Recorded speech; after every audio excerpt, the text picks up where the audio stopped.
जय माँ छिंदमस्तिके। झारखंड की राजधानी रांची से लगभग 80 किलोमीटर की दूरी पर माँ छिंदमस्तिके का मंदिर है।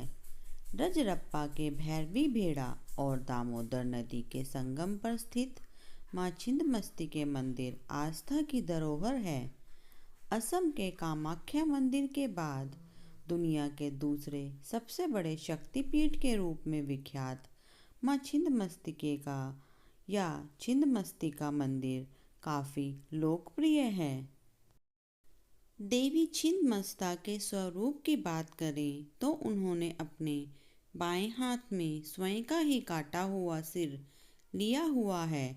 उनकी कटी हुई गर्दन से रक्त की 3 धाराएं निकल रही हैं, जिसमें से एक स्वयं उनके मुख में जा रही है और 2 धाराएं उनकी 2 परिचारकों के मुख में जा रही हैं।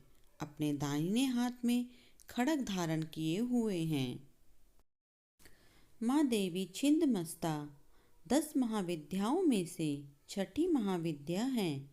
अन्य महाविद्याओं में माँ तारा, माँ त्रिपुर सुंदरी, माँ भुवनेश्वरी, माँ काली, माँ त्रिपुर भैरवरी, माँ धूमावती, माँ बगलामुखी, माँ मातंगी और माँ कमला शामिल हैं। इनका स्वरूप काफ़ी भयानक और विकराल माना गया है। इनकी उत्पत्ति को लेकर एक बड़ी ही विचित्र कथा मिलती है। तो चलिए जानते हैं माँ छिंदमस्तिका की कथा।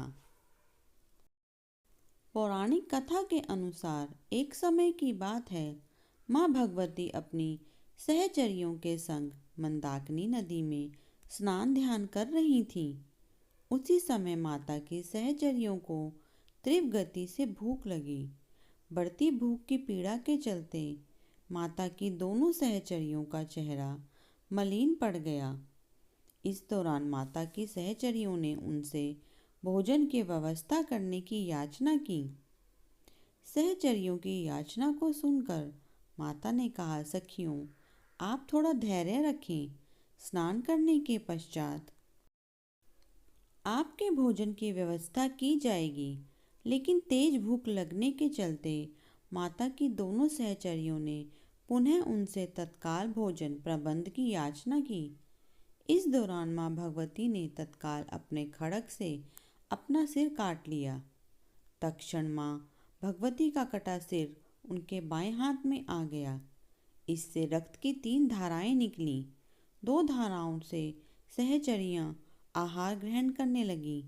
वहीं तीसरी रक्त धारा से माँ स्वयं रक्तपान करने लगी। बताया जाता है कि उसी समय माँ छिंदमस्तिका का प्रादुर्भाव हुआ।